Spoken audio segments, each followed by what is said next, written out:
In terms of hate and prejudice, I have experienced verbal abuse, physical abuse, people staring at me. I think people target me because I'm a Muslim. I think it also does have to do with the veil, partially. But I also think people target me because I'm a Muslim, and Muslims don't carry a very good impression in the media and the news, and because they have unfair thinking, prejudice against me because they don't really understand that I'm just a normal person and I'm not someone who is a terrorist who's going to bomb them any second now. I think that's what makes me a target of hate crime. Yeah, I know that my mum herself and my aunt, we all wear veils, my sister, and obviously we go out together. So as a child, when I was small, and I obviously wasn't wearing a veil, my mum would often be in the street and people would shout at her. I've had it with my aunts. Recently, someone chucked her basket when she was in the supermarket.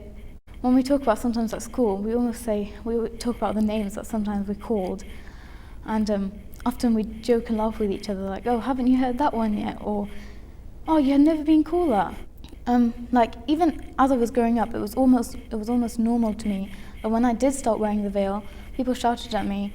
It wasn't like it was something bad because I'd grown up being used to people shouting at us in the street anyway. So yeah, it happens so often in our community. And I know friends whose mums have been victims of hate crime, they themselves have been victims of hate crime. When we've even been as a school on trips to, for example, Greater Manor Park, we've had people shout names at us while we're in the park as a school, which just shows like it's so normal, people can do it to us all the time.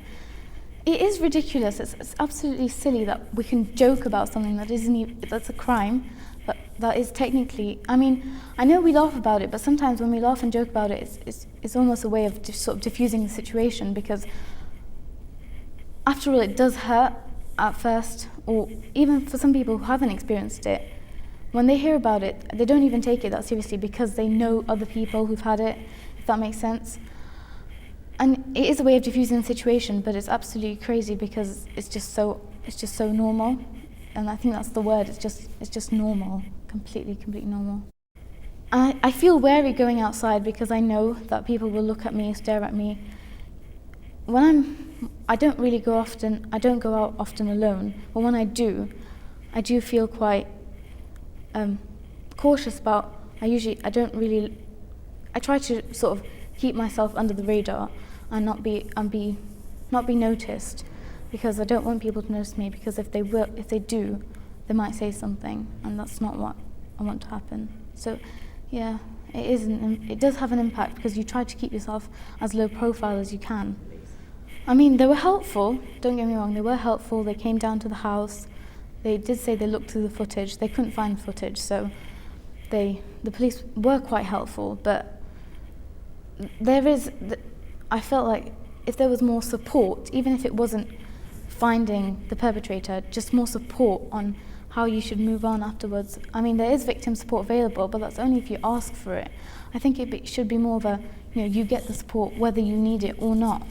I think it's definitely education of trying to, sometimes when you just talk to people and open the doors to letting them see that you're not an object, and you are a human and you have feelings, it sometimes helps them to understand that it's the way you are and you're human, and it's not nice to call people names or to abuse them physically or in any way be horrible to them.